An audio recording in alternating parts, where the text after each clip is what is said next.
Buenas tardes, licenciado Carlos. Mi nombre es Jania Sánchez Muñoz. Curso la licenciatura en Derecho en la Escuela de Estudios Superiores de Jojutla de la UAM. Bueno, mi tema a exponer o el tema que me tocó junto a mis integrantes es los derechos individuales en el Renacimiento. Mi equipo está conformado por García Gutiérrez Luis Alberto y Galindo Nájera Alanaxe. A continuación, pasaré a exponer las diapositivas relacionadas a nuestro tema.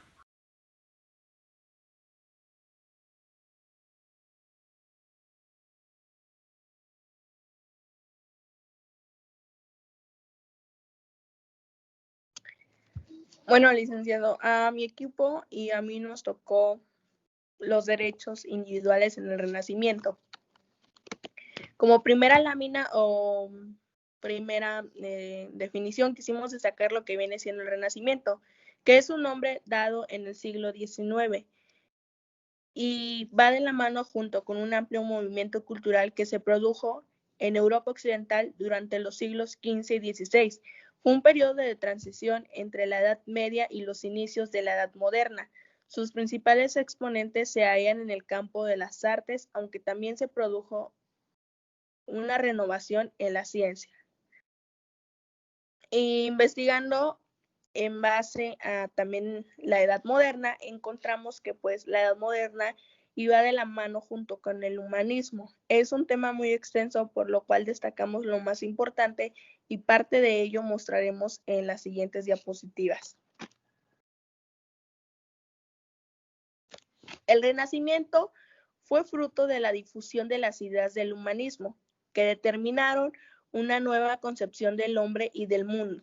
El término Renacimiento se utilizó reivindicando ciertos elementos de la cultura clásica, griega y romana, y se aplicó originalmente como una vuelta a los valores de la cultura grecolatina y a la contemplación libre de la naturaleza.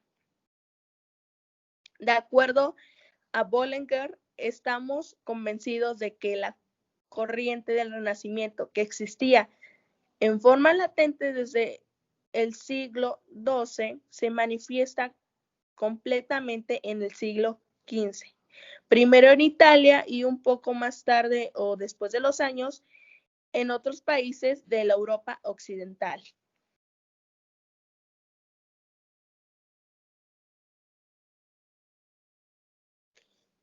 Citando a otro autor, el Renacimiento es la transición de una civilización fundamental, feudal y religiosa en sus formas de expresión sociales, políticas y culturales.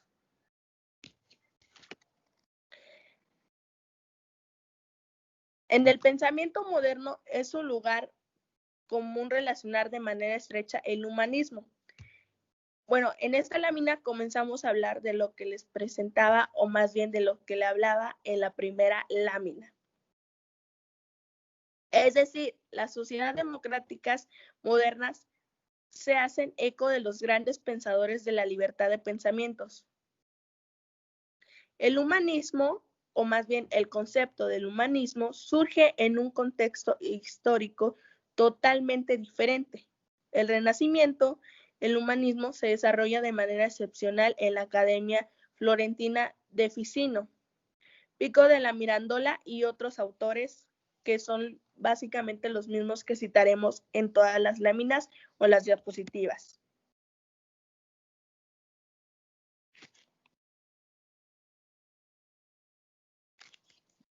Como aportes generales a la teoría de los derechos del hombre por parte del humanismo y del Renacimiento, quisimos, o más bien destacamos, estos.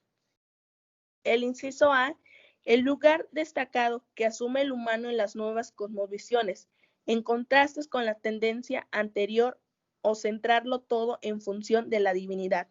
Inciso B, el surgimiento progresivo de una individualidad libre, desatada de los amarres de un orden social asumido como si fuese un orden natural.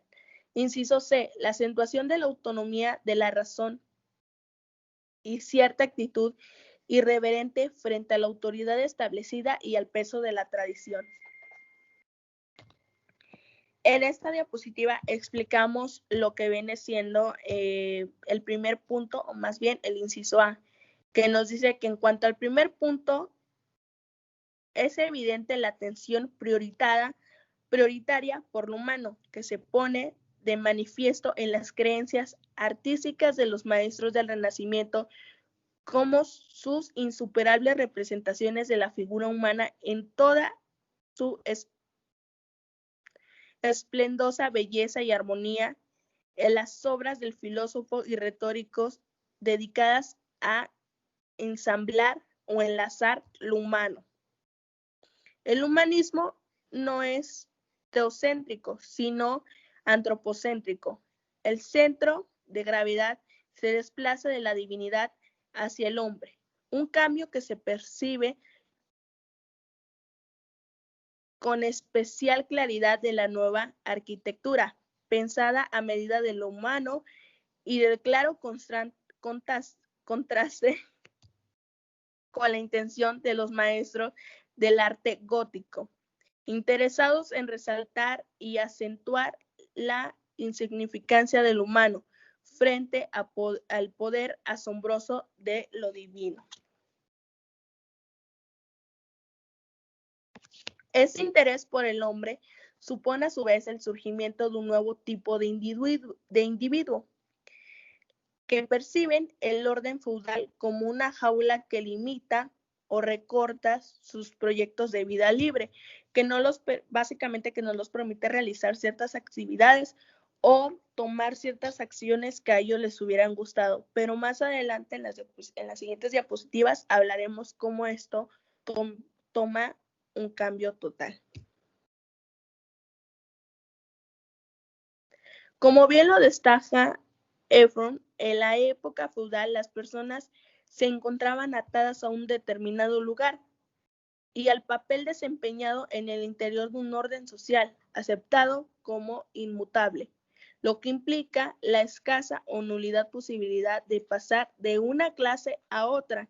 El lugar de nacimiento acababa por definir el destino del individuo, quien por lo general sufría serias limitaciones en cuanto a la posibilidad de elegir una profesión o una forma de vida.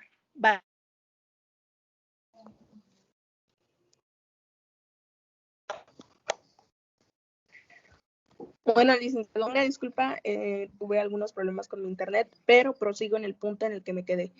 Bueno, básicamente el hecho de que, pues, retomando el tema, como le decía, más bien